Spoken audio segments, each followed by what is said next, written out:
도전하라 창업하라 이타 창업연구소의 김가병 수장입니다. 지난 시간에 사업 타당성 분석 요령에 대해서 같이 알아봤고요. 사업 타당성 분석을 해서 나름대로 사업이 타당하다고 판단이 되면 실제로 현장에 나가서 내가 창업을 할 곳을 정하는 게 중요하죠. 이제 결국은 이거는 이제 어디서 팔 것인가, 상권하고 입지에 대한 이야기가 좀 필요합니다. 그래서 이번 시간에는 어디서 팔 것인가에 대해서 한번 알아보도록 하겠습니다. 어디서 팔 것인가는 뭐 다른 말로 이야기하면은 어디서 팔 것인가를 알기 위해서는 누구한테 팔 것인가를 먼저 아는 게 중요합니다. 그래서 대부분 창업자들은 이 부분에 대해서 굉장히 폭넓게 생각을 해요. 그러니까 뭐 꼭 누구한테 꼭 정해고 꼭 팔아야 됩니까? 뭐 아무한테나 팔죠. 그러니까 아무한테나 팔려고 하니까 아무 데 가서 창업하는 거죠. 그러니까 될지 안 될지가 모르는 거예요. 자, 내 고객이 누군가를 알면은 어디 가서 파는 게 제일 좋으냐 하면요. 내 고객이 있는 곳에 가서 파는 게 제일 좋습니다.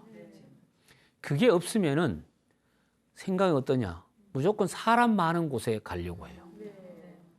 사람 많은 곳에 가면은 될 거라고 생각하는 거예요. 그래 따지면 되는 곳이 딱 정해져 있잖아요. 그죠? 그런데 그런 상권을 우리가 이제 A급 상권이라고 해요. A급 상권에 들어가잖아. 예를 들자면은 서울 같으면은 뭐 강남, 뭐 압구정, 뭐 명동. 요즘은 이제 코로나 때문에 명동이 해외 여행객이 없다 보니까 거의 뭐 옛날 같지 않은데 예를 들어 그런 상권. 이런 상권에 들어가면은 무조건 다 성공해야 된다는 게 이 원리로 하면 그런 거예요. 하지만 그렇지 않아요. 왜? 거기는 좋은 상권이라고 우리가 이야기하는 상권은 이미 쉽게 말하면 프리미엄이 많이 형성되어 있습니다. 가격이 장난이 아니에요.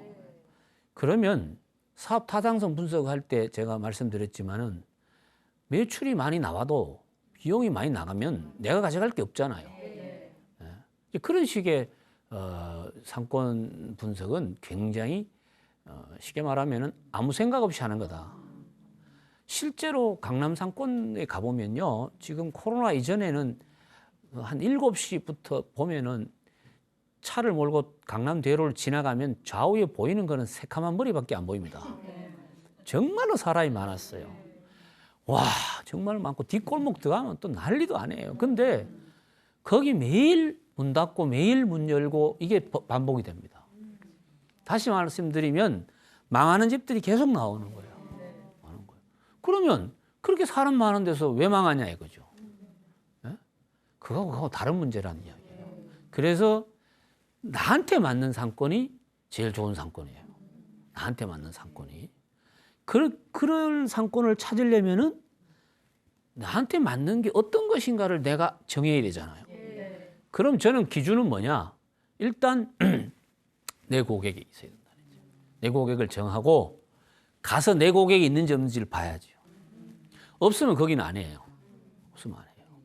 자, 우리가 상권이라고 이야기하는 거는 사람이 사는 권역을 이야기하는 거예요.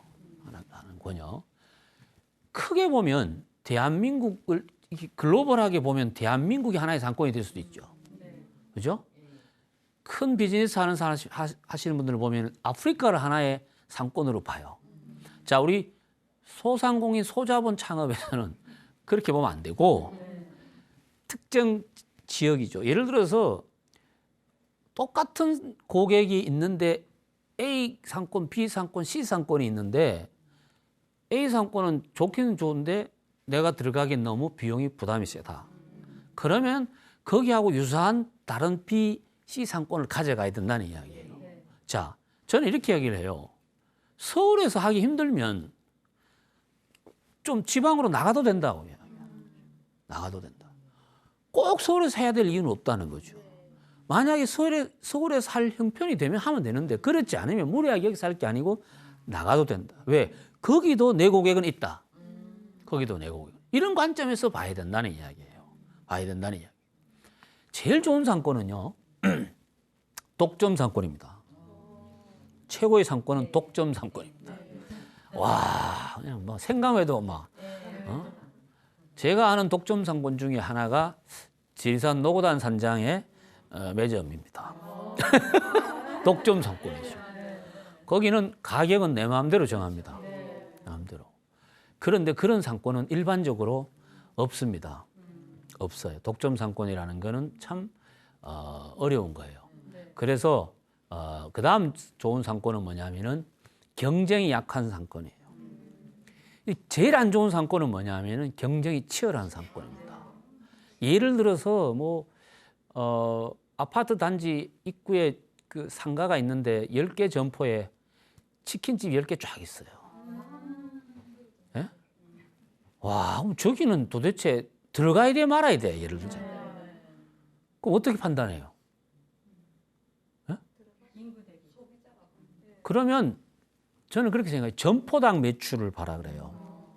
점포당 매출이 내가 생각했던 일매출 기준보다가 거의 뭐 비슷하게 나와, 아니면 더 높게 나와. 그러면은 충분히 내가 들어가도 생존할 가능성이 있죠. 근데 조사를 해보니까 3개 가게는 돌아가는데 나머지 7개는 그냥 안 돌아가. 그러면 거기 들어가면 돼요, 안 돼요? 이게 뭐냐면은 소비자, 그러니까 구매 고객에 비해서 쉽게 말하면 판매 하실 분들이 경쟁이 너무 치열하다 보니까 여기서는 초보자가 거기 들어가 가지고 또 한 번 또 다른 경쟁을 유발시킬 이유는 하나도 없어요. 하나도 없어요. 그런데 만약에 보니까 나는 그래도 꼭 여기를 해야 되겠다, 뭐 이런 경우도 있을 수 있잖아. 예를 들자면 아니면 거기 내가 뭐 분양받아놓은 점포가 있는데 거기서 그걸 해야 되겠다. 그러면 작전을 달리해야 돼요. 작전을 달리해야 돼요. 자, 그게 이제 이런 조사까지가 사실은 시장 조사에 들어가는 거예요. 그래서 작전을 어떻게 해야 되느냐? 상위 예를 들어서 10%의 매출이 나오는 점포를 분석해야 됩니다. 최종적으로 그걸 분석해서 그 점포에서 판매하는 상품력보다가 내가 경쟁력을 갖출 수 있는 상품력을 만들 수 있다고 판단되면 들어가도 돼요. 그렇지 않으면 업종을 바꾸든지 아니면 다른 곳으로 가야 된다는 이야기입니다. 다른 곳으로. 그런데 대부분 그런 판단을 잘 안 하죠. 안 하죠. 자, 그래서 내한테 맞는 상권을 찾는 게 중요해요. 그냥 뭐 좋은 상권 어디, 아니 그런 이야기 하지 말고 나한테 맞는 상권을 찾아요. 여기서 나한테 맞다는 이야기는 창업자가 정한 아이템을 충분히 소화시킬 수 있는 상권을 찾는 거예요. 그걸 찾는 게 생각보다가 쉽진 않아요. 자, 그러면 저는 그렇게 이야기를 하거든요. 초보 창업자가 제일 이제 그 상권을, 자기한테 맞는 상권을 찾는 좋은 방법 중에 하나가 동종 업종을 벤치마킹을 하는 게 좋다고 그래요. 예를 들자면 나하고 같은 상품을 파는 기존 점포가 있을 거 아니에요? 그 점포의 주변 상황을 분석하는 거예요. 주변 상황을. 예를 들자면은 뭐 배우의 아파트 세대가 있는데 주 고객이 20, 30대다 보니까 주 고객이 20, 30대인데 보니까 아파트가 있고 주변에 뭐 학원도 있고 뭐 이런 요소들이 있더라. 그러면 다음 찾을 때 그런 걸 보고 비슷한 데를 찾는 거죠. 비슷한 데를. 한 번 성공해서 나름대로 경쟁력이 있다고 판단되는 것을 보고 최대한 따라하는 건 나쁜 거 아니에요. 따라하는 게 좋죠. 근데 그걸 잘 안 해요. 그래, 안 해요. 자, 그러면 어디를 갔는데, 어디 상권을 갔는데, 뭐 예를 들어 치킨집을 하려고 생각을 하는데 가보니까 그 상권에는 치킨집이 하나도 없어요. 그러면 좋은 상권이에요, 나쁜 상권이에요? 안 좋은 상권이라고 보는 게 맞죠. 왜? 안 되니까 없는 거예요. 그런데 어떻게 생각해요? 이런 노다지 상권이라고 생각해요. 노다지. 근데 그 이야기하는 전날 이미 먼저 들어왔던 사람이 망하고 나갔어요. 그걸 모르는 거예요. 그래서 경쟁이 없는 상권은요, 굉장히 위험한 상권이에요. 그래서 신도시 상권이 있죠. 새로 막 도시가 형성돼요.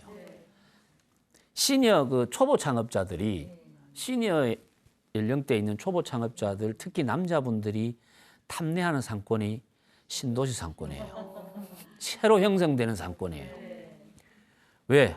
아무것도 없거든요. 근데 그런 상권의 점포 특성은 뭐냐면 권리금이 없습니다. 권리금이 없다는 이야기는 뭘 의미해요? 주장할 권리가 없다는 이야기예요. 쉽게 말하면 상권의 가치가 없다는 이야기예요. 근데 권리금이 없다고 해서 거기를 많이 들어가려고 그래요. 그러고 뭐라 그런지 알아요? 머릿속에 장사가 안 돼도 몇 년 있다가 권리금 받고 넘기면 된다고 생각해요. 그건 자기 생각이에요. 장사가 안 되는데 권리금을 어떻게 받아요? 그죠? 그 다음에 그런 신규 상가의 단점은 뭐냐면은 권리금이 없는 대신에 보증금이 좀 비쌉니다. 월세가 상대적으로 비쌉니다. 왜? 건물주는 그 돈 받아서 대출 받은 거 갚아야 되거든요. 그 이야기는 뭐냐 하면은 점포 없는데 비용이 비싸기 때문에 나중에 내가 힘들어서 그만두고 나오기가 힘들다는 이야기예요. 나오기가 힘들다는 이야기. 왜? 보증금 비싸고 월세 비싸면 들어오는 사람이 그 정도 자금이 있어야 이게 되잖아요. 아니, 시설한 자금 하나도 포기하더라도 그게 어려운 거예요. 안 될 때는 빨리 나오는 게 이익이에요. 그죠? 탈출을 할 때는 빨리 나오는 게 좋거든요. 근데 그런 조정을 내가 못 하잖아요. 예를 들어서 보증금을 내가 조정 못 하잖아요. 그건 건물주만 할 수 있는 거죠. 그죠? 내가 조절할 수 있는 건 뭐냐? 권리금이에요. 들어간 시설비 1억을 다 포기하는 한이 있더라도 나오고 싶은데도 이게 비싸면 안 된다는 이야기예요. 그래서 저는 뭐라고 이야기하냐면은 먼저 가지 마라 그래요. 절대로.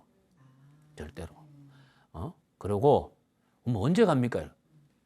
세 사람 망하고 난 다음에 가라 그래요. 근데 시간 오래 안 걸린다 그래요. 한 1년이면 세 사람 망한다. 그런 이야기를 하죠. 그래서 신도시가 상권이 형성되는데도 상당한 시간이 걸립니다. 10년이 지났는데도 아직까지 형성 안 된 데가 많아요. 상권의 크기에 따라서 접근하는 방식도 다 달라야 돼요, 사실은. 그래서 상권의 크기가 이만큼 크게 있는데, 바운다리가 넓은 상권이 있는데 그 상권에서 중요한 거는 그 전체를 내가 다 못 하잖아요. 그러면 거기서 한 곳을 잡아야 돼요. 이걸 우리가 입지라고 그럽니다. 입지. 그러니까 상권도 중요해요. 하지만 입지도 중요하다. 입지도 중요하다. 요거는 이제 아이템에 따라서 앞에 있는 게 좋을 수 있고 뒤에 있는 게 좋을 수도 있어요. 그래서 이건 내가 다음 시간에 좀 구체적으로 말씀드리도록 하고, 우선은 상권의 개념이 그래요. 상권의 개념이. 그래서 유동인구가 중요하잖아요. 유동인구가. 유동인구는 뭔지 아시죠? 유동인구를 확인을 해야 돼요. 자, 주 고객이 50대 남성이야. 근데 나는 순댓국밥집을 하고 싶어요. 그러면 보고 마음에 드는 점포를 찍었어요. 그럼 그다음부터는 최소 일주일, 길게는 한 2주 정도는요, 그 가게 앞에서 지나가는 사람들을 체크를 해야 됩니다. 아니, 어차피 시간 많잖아요. 체크하는데 좀 남들이 보기 뭐 하면 복면 쓰고 해도 돼요. 응? 그래서 뭐 하면 뭐 남들이 뭐 누가 그래, 저 부끄러워서 그거 어떻게 하냐 그러면 건너편 전망 좋은 카페에 서서 해도 돼요. 대신에 지나갈 때 50대 이상 남성이라고 판단되는 사람만 체크하는 거예요. 거기서 언제 하루 종일 하면 안 되잖아요. 하루 종일 할 필요가 없어요. 음식 장사는 점심시간하고 저녁시간이 중요하거든요. 11시부터 1시, 뭐 예를 들어서 6시부터 8시 아니면 7시부터 9시 이렇게 정해서 그 시간대에 지나가는 사람들을 체크를 해야 됩니다.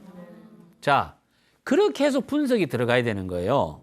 근데 해보니까, 자, 순댓국밥집을 하는데 5,000원짜리 순댓국밥집을 내가 한 그릇 5,000원에 팔겠다고 하면 일 매출 목표가 50만 원이에요. 그죠? 그럼 50만 원이면 하루에 몇 명이 와야 돼요? 100명이 와야 돼요. 100명이. 그런데 이 100명이 매일 올 것 같으면 100명만 있으면 돼요. 예? 그래서 여러분들 왜 저 구내식당이라든가 식수인원이 정해진 식당 가보면 비용이 싸지요. 식비가 싼 이유가 뭐냐면 딱 그만큼만 만들면 되는 거예요. 그리고 이거는 뭐 상관없이 그냥 늘 날씨하고 상관없이 늘 그 인원 오니까 예측 가능하니까 충분히 가능한 거예요. 그런데 보통 일반적인 경우에는 100명 갖고는 안 되죠. 자, 그럼 뭘 봐야 돼요? 구매 주기를 봐야 되거든요. 구매 주기.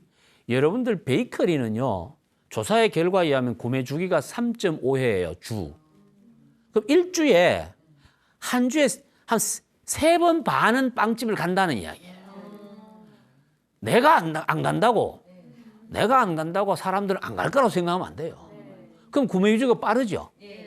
자, 음식점 같은 경우는 제가 볼 때는 진짜 그 매니아층들은 주 1회는 먹는다고 가정하면, 예를 들자면, 그러면 한 번 갔다 온 사람이 다시 오는데 일주 걸린다고 보고, 그러면은 하루에 100명이 필요하잖아요. 그럼 기본적으로 유동인구가 곱하기 7 해서 700명이 있어야 돼요. 700명이. 언제? 아침 점심시간 2시간, 저녁시간 2시간에 유동인구 체크하니까 50대 이상 남자가 한 700명 이상 지나가더라. 차 타고 가는 거 말고 걸어서.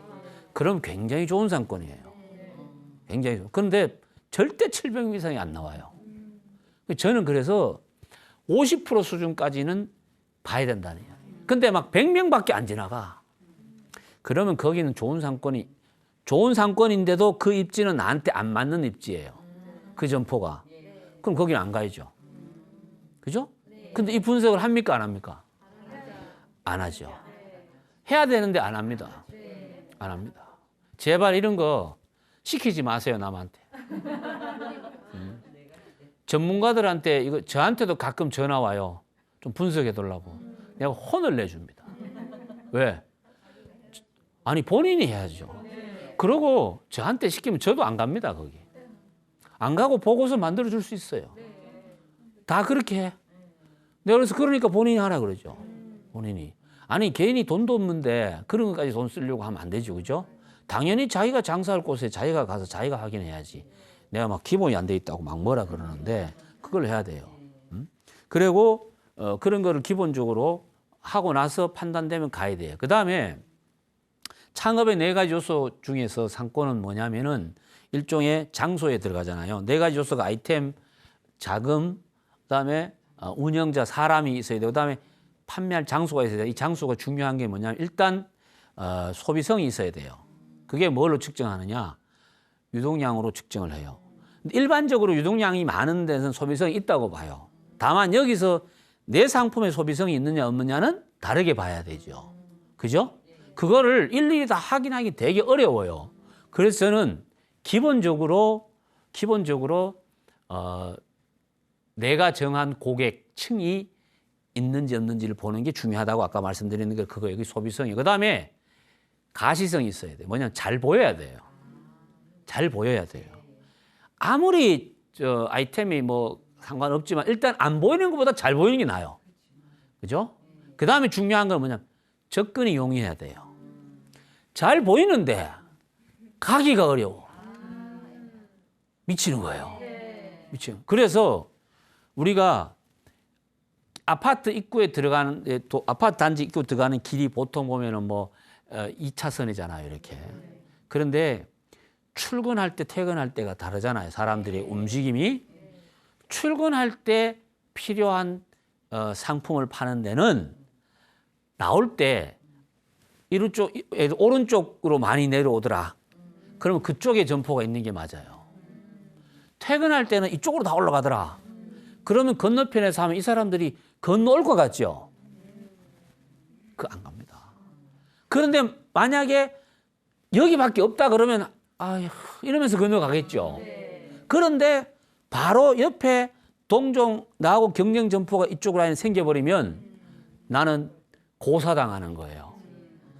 그래서 이런 것도 봐야 돼요. 이런 것도. 그냥 단순하게 보면 안 돼요. 그래서 어떤 데 가보면 분명히 간판은 있어요. 간판은. 와, 찾기가 어려워요. 그런데 그러면 요즘은 보면은 이렇게 뭐 이렇게 인터넷이나 이런 정보를 다 올리잖아요. 그것을 자기가 알기 쉬운 방법으로 설명하는 경우가 되게 많이 있어요. 그 잘못된 거예요. 처음 오는 사람 입장에서 생각을 해줘야 돼요. 그래서 그런 것도 상당히 봐야 돼요. 요즘은 또 여러분들 약간 외곽지에 가보면 상권의 개념이 전혀 없는데도 고객이 몰리는 경향이 있어요. 거기에 필수 조건이 뭐예요? 주차 공간이에요. 주차 공간이에요. 주차 공간이 어느 정도 확보가 되면 제가 봤을 때는 입지적인 것보다는 그 자체의 어떤 경쟁력 때문에 고객은 몰린다. 다만 이런 데는 이제 특징적인 요소가 있죠. 일상적으로 계속 몰리진 않아요. 예? 그런 것도 상식적으로 고려를 좀 해봐야 될 필요가 있다. 이렇게 보시면 되고, 일단 안 보이는 경우 있잖아요. 똑같은데도 가로수 때문에 점포가 안 보이는 경우도 있어요. 굉장히 취약한 겁니다, 이것도. 근데 그런 거는 나중에 안다, 나중에 가게 앞에 또 앉아 있을게 뭐 답답해 가로수가 있는 거야. 그 왜 이걸 몰랐지? 안 보이는 거예요. 안 보이는 거예요. 자, 동종업종의 저상권 안에 나하고 같은 예를 들어 참치집을 한다 이러면 참치집을 하는 집이 몇 집이 있는가를 확인해야 돼요, 안 해야 돼요? 해야 되죠. 근데 확인해요, 안 해요? 안 해요. 안 해요. 저는 실제로 이런 사례를 봤어요. 분당의 정자동에 1층에 12평짜리 참치집을 하시는 분이 있었는데, 이분이 그 옆 건물, 바로 옆 건물 2층에 50평짜리 참치집이 있다는 사실을 개업 1년 후에 알았다는 거야. 거짓말 같죠? 예? 그러니까 그걸 이게 상권 분석이라든가 이런 거를 생각을 안 하고 들어가면 그걸 아예 신경도 안 써요. 그럼 제 이야기는 그게 있으면 들어가면 안 되냐? 그게 아니라 전략을 달리 해야 된다는 이야기예요. 전략을 달리 해야 된다는 이야기죠. 말도 안 되는 이야기 같지만은 그런 일을 막 하고 있다. 이렇게 보시면 됩니다. 그래서 반드시 본인이 상권 분석을 좀 해야 되고, 똑같은 아파트에서도요, 거주 주민이 성향이 연령대가 어떠냐에 따라 틀려요. 어떤 데 가보면 나이 드신 분들이 많이 사시는 거의 50% 이상이 거주하시는 분, 그런 아파트 특징이 있어요. 그런 데 있고. 그 다음에 좀 비싼 데는요, 주변에서 예를 들자면은 뭐 편의점 이런 거 하면 잘 될 것 같지만 잘 안 되는 경우도 있어요. 왜냐하면 이분들은 그냥 바로 차 타고 나가서 자기가 원하는 곳에서 다 쇼핑을 하고 들어오는 케이스가 있어요. 그런 것까지도 봐야 된다는 이야기예요. 그런 것까지도 봐야 된다는 이야기고. 자, 입지와 상권의 개념인데, 상권은 일단 어떤 바운다리라고 생각하시면 돼요. 우리가 보통 상권을 할 때 1차적으로 반경 500m 안을 봅니다. 1차 상권이라고 그래요. 500m 안을 봐요. 반경 500m 안에 나하고 경쟁 점포가 어느 정도 있고 내 고객이 어느 정도 있냐고 봐야 돼요. 그 다음 또 1km 정도 안에. 나머지는 이제 그 외이죠. 나머지는 전체적으로 3차 상권이라고 그러는데, 1차 상권 그 영역 내에서 내 매출의 최소 60% 이상이 나와줘야 돼요. 다시 말씀드리면 반경 500m 안에서 내가 일매출이 100만 원이다. 그러면 이 안에서 60만 원 이상의 매출이 나와줘야 된다는 이야기예요. 나머지는 2차에서 한 30%, 3차에서 한 10% 이런 구조로 나와줘야 돼요. 여기서 100% 나오면 제일 좋죠. 100%. 예를 들어서 오피스 상권에서 오피스 상권. 오피스 상권 아시죠? 네. 오피스 상권은 점심시간이 중요해요. 점심시간. 점심시간에 그 직장인들에서 매출을 거의 일 목표 매출이 한 80% 선을 유지하지 않으면 굉장히 힘들어져요. 그러면은 회전율이 빨라야 되겠죠. 그래서 점심시간에 가면은 이게 슬로우 푸드가 하면 안 돼요. 주문하고 끓으면 나가. 그런 건 안 되죠. 이런 것도 한번 생각해 볼 필요가 있다는 거죠. 이게 그러니까 상권에 따라서 똑같은 아이템을 가지고도 운영 전략이라든가 계획이 완전히 달라져야 된다는 이야기입니다. 그만큼 상권은 중요합니다. 왜? 내 고객이 있는 곳이기 때문에 중요해요. 물론 아이템에 따라서는 상권이 전혀 무시하고도 성공할 수 있는 아이템도 있긴 해요. 있긴 해요. 근데 그거는 아주 우수한 뛰어난 어떤 상품력이 뒷받침이 되지 않으면 그거는 곤란하다고 보시면 되고, 자, 좋은 상권에서도 좋은 상권이라고 다 좋은 건 아니에요.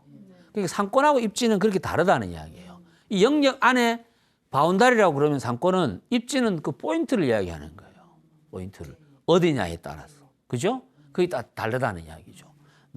그래서 이거는 이제 상권은 1차, 2차, 3차로 나누고, 이거 입지는 1급지, 2급지, 3급지로 가요. 그리고 우리 통상 이렇게 이야기를 해요. 좋은 상권에서 상급지에 있는 것보다가 좀 나쁜 상권에 한 뭐 A, B, C 가면 예를 들어서 한 3급지 상권에서 1급지에 있는 게 오히려 낫다. 무슨 말인지 아시죠? 그런데 대부분 사람들은 좋은 상권에 상급지에 있기를 원해요. 그게 뭐냐면 제가 봤을 때는 이 보여지는 것에 대한 그걸 감추지를 못하는 거야. 근데 실제로는 이쪽이 훨씬 나아요. 이쪽이 훨씬 낫다. 강원도 이런 데 가면요. 인제원통 이런 데 가잖아요. 거기는 상권이라고 뭐 하기는 좀 그래. 왜냐하면 그 모이는 곳이 딱 정해져 있기 때문에 거기.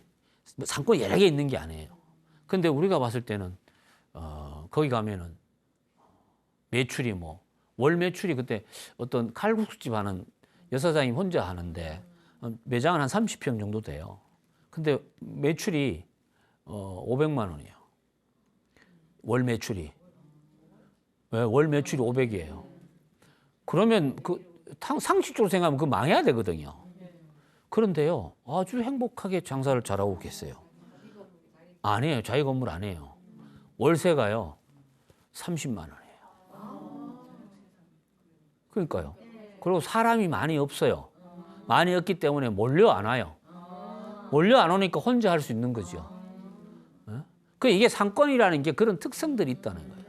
그런 특성들이 기본적으로 이제 그런 거에 따라서 좀 볼 필요가 있고, 입지는 이제 점포 분석해야 되고, 통행량도 이제 아까 말씀드린 입지를 정했으면 그것도 봐야 되고, 그다음에 상권을 볼 때는 업종의 경쟁력도 봐야 된다. 아까 제가 말씀드린 대로 내가 원하는 아이템들이 거기서 10개가 있는데 10개가 다 거의 잘 되고 있어요. 그럼 굉장히 경쟁력이 있는 거죠.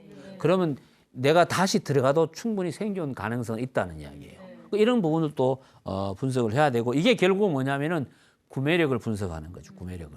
자, 그런데 중요한 거는 상권 내에서도 어느 위치에 하느냐에 따라서 내가 가져가야 될 부담이 달라져요. 그죠? 똑같은 데서도 보면 골목 안에 들어가면은 월세가 예를 들어 100만 원인데 여기는 한 600만 원, 700만 원 하는 거야. 자, 그러면 이 부담이 세면은, 부담이 커지고 가중되면은 생존하는 데 문제가 생겨요. 저는 그래서 이거를 버티는 힘이라고 그래요. 버티는 힘을 강하게 해야 돼요. 버티는 힘을 강하게 하려면 버티는 데 드는 비용을 줄여야 됩니다. 줄여야 돼요. 물론 이게 아이템에 따라 달라요. 아이템에 따라. 자, 보세요. 판매업종 같으면은 가시성이 좋고 접근성이 좋은 도로 인접한 곳이 유리하잖아요. 그러면 거기서 평수가 넓게 가져가려면 부담이 되잖아요. 그럼 평수를 줄여서, 그다음에 평수를 줄이면 전시할 상품이 한계가 있죠. 그러면은 자기가 가장 자신 있는 걸로 가는 거예요. 그렇게 팔면은 매출 규모는 작지만 나중에 분석해 보면 실효성은 훨씬 좋을 수도 있죠. 그런 식의 어떤 접근이 필요하다는 이야기예요. 그래서 저는 실제로 이거 데이터 조사에 나온 뭐냐면은, 요즘도 저는 이거는 예전부터 주장했던 게 있어요. 몸집이 가벼워야 된다는 게. 그래서 몸집 무겁게 막 이렇게 한 데는 내가 속으로 그래, 속으로 감세보살, 그러고 왜 곧 가실 분이구나. 근데 또 가요. 근데 그럴 수밖에 없어. 그럴 수밖에 없어. 그러니까 몸집을 가볍게 가야 돼요. 자, 근데 조심해야 될 게 하나 있어요. 자, 보증금하고 월세가 이게 비례하잖아. 예를 들면 보증금이 비싸면 반비례하네. 보증금이 비싸면은 월세는 좀 싸게 줘도 되잖아요. 자, 월 부담액을 줄이기 위해서 보증금을 높이는 일을 하면 안 돼요. 안 돼요. 그건 좋은 방법이 아니에요. 보증금이 안전하다는 생각도 하시면 안 돼요. 보증금이 안전한가, 권리금이 안전해요? 우리 그냥 생각할 때 보증금이 안전하죠. 근데 저는요, 장사가 잘 되면 권리금도 안전해요. 장사가 안 되죠. 보증금도 불안해요. 왜 불안하냐? 월세 못 내면 어떻게 할 거예요? 월세 못 내면 결국 보증금에서 월세를 다 까지는 거예요. 그런 사례 많습니다.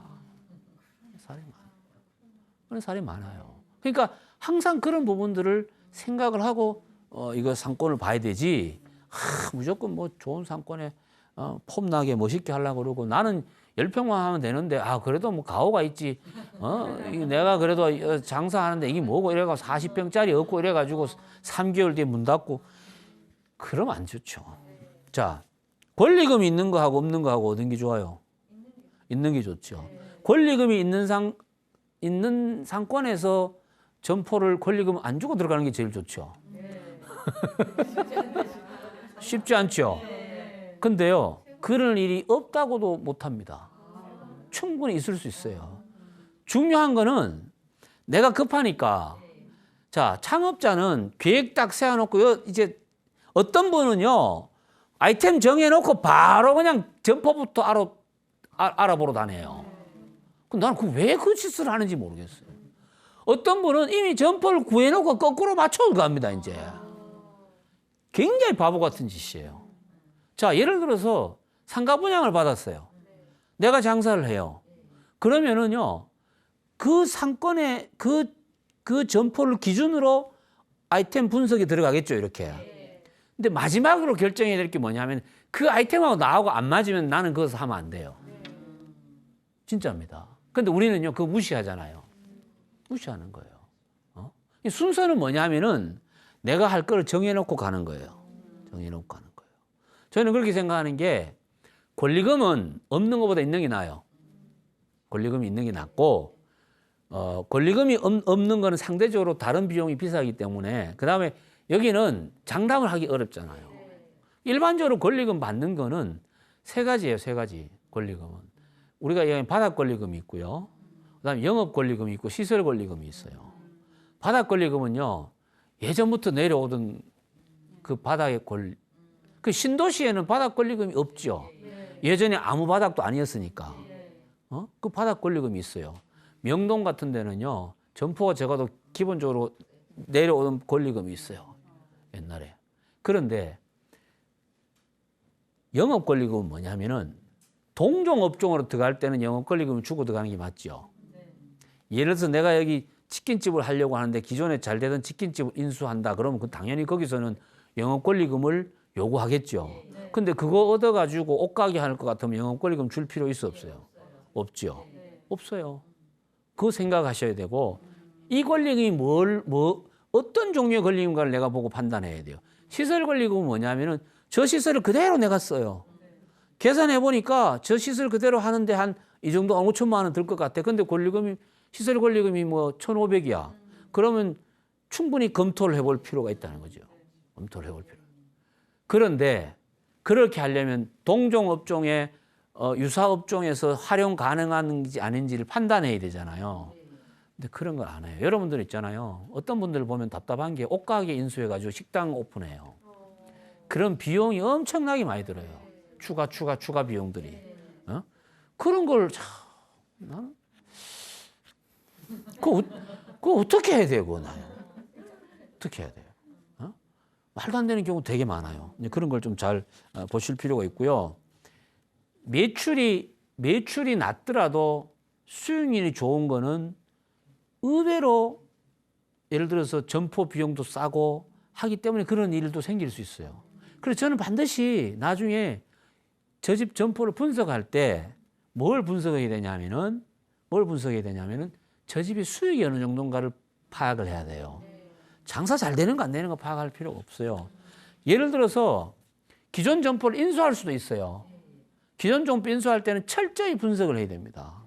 저쪽에서는요, 자료 보여달라 그러면요, 만들 수 있어요, 자료를.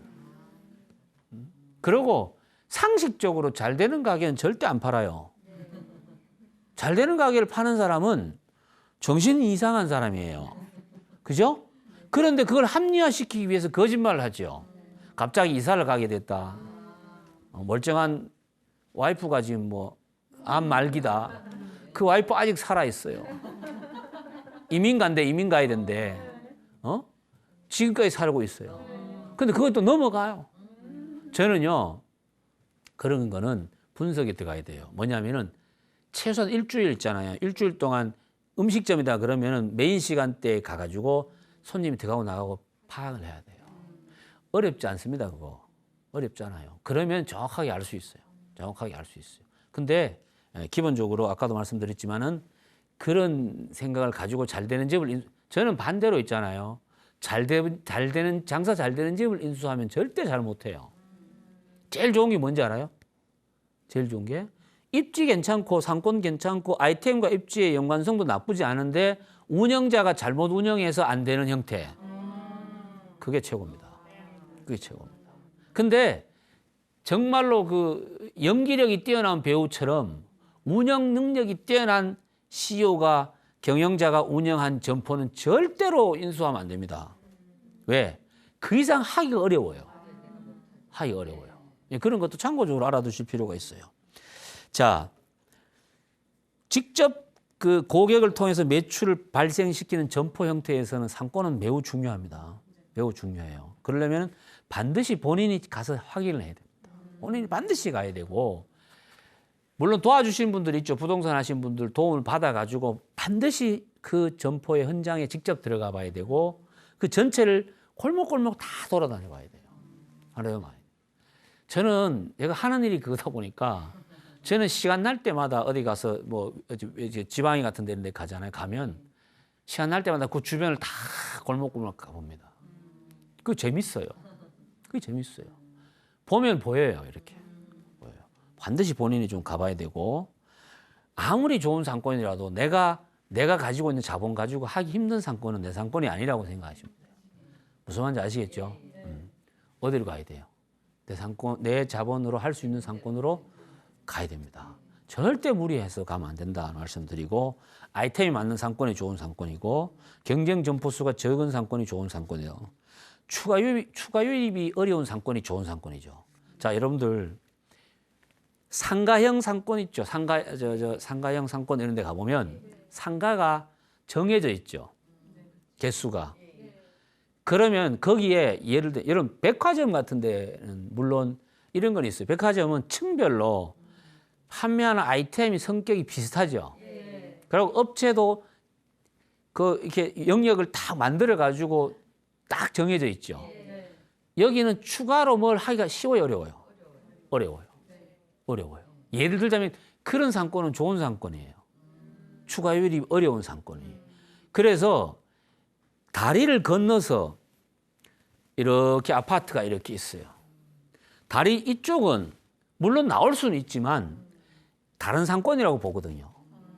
그러면 그 안에 상가가 있는데 점포가 딱 50개가 있어요.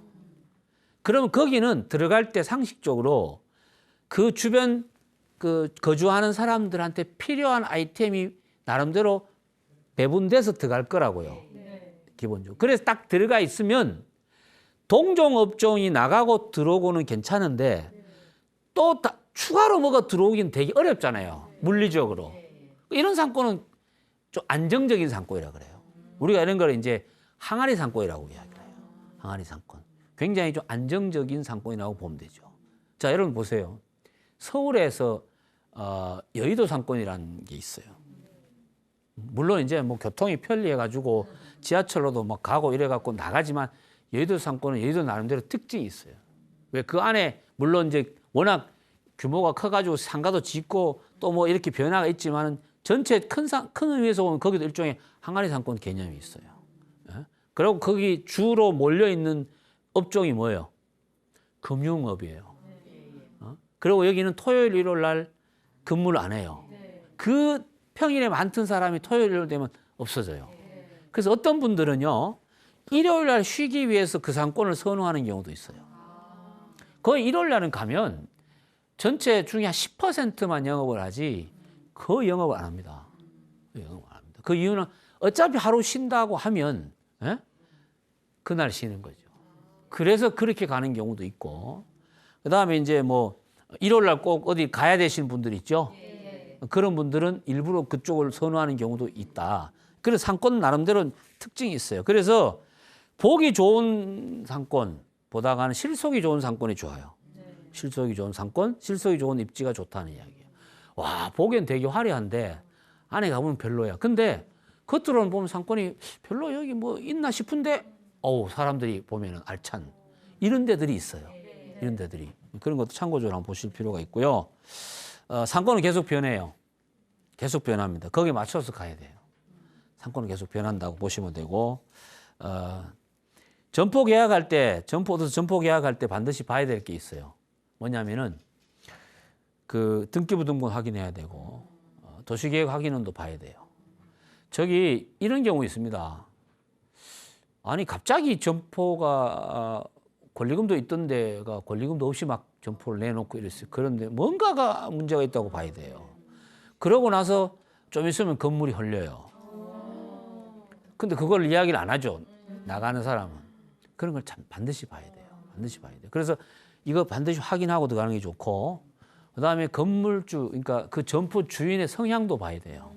성향도 봐야 돼요. 이 성향은 어떻게 아냐? 주변 탐문 탐색하면 금방 알 수 있어요. 그래서 저는 그렇게 이야기해요. 성향이 안 좋으신 분들이 있어요. 성향이. 사람이라고 다 좋지는 않아요. 여러분들 있잖아요. 계약 기간 끝나가 물론 지금 임대차 보호법 때문에 나름대로 뭐 법적으로 보호하는 게 있지만 그거를 또 피해 가지고 또 내몰려고 마음만 먹으면 어떤 방법이든 내몰 수 있어요. 그런 것도 잘 좀 보고 가야 된다는 이야기고요. 저는 개인적으로 본인이 그 가게에 그 상권에 그 가게에 갔을 때 내가 느끼는 감정이 있어요. 그걸 저는 중시하라 그래요. 진짜입니다.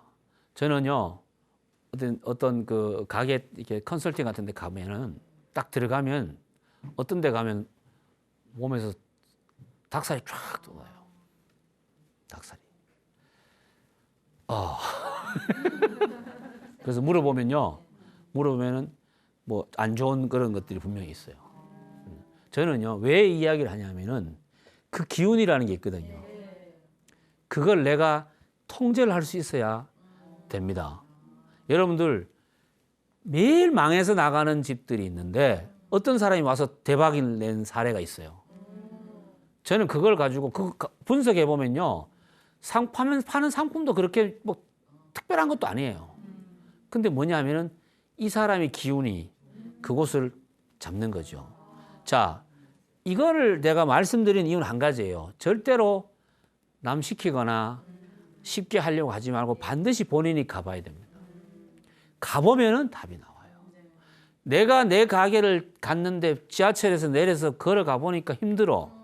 그럼 소비자도 힘들어. 그러면 그 들어가는 입구에 뭐가 다른 경쟁 점포가 딱 생기죠. 그럼 글로 다 가게 돼 있는 거죠. 여성이냐 주고객이 여성이냐 남성이냐에 따라 또 달라. 여성분들은 의리가 있어요. 그곳에 가요.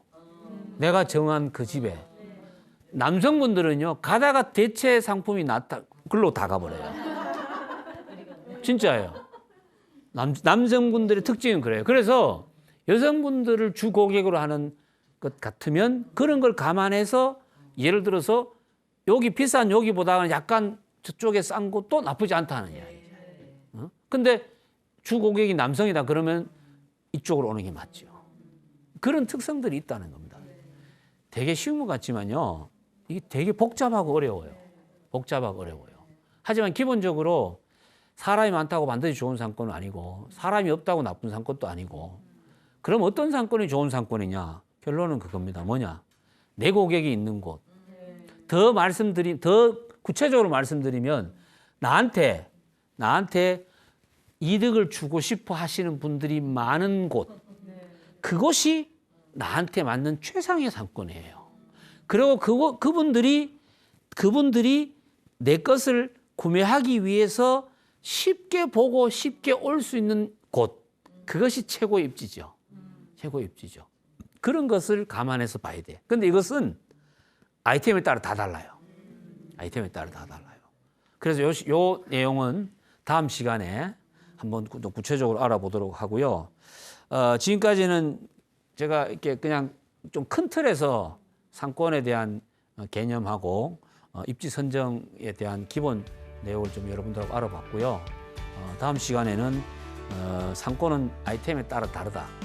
그 다음에 좋은 상권이라고 해서 반드시 성공하는 건 아니다. 라는 제목을 가지고 아이템별로 상권이 가진 특성 입지에 대해서 한번 알아보도록 하겠습니다.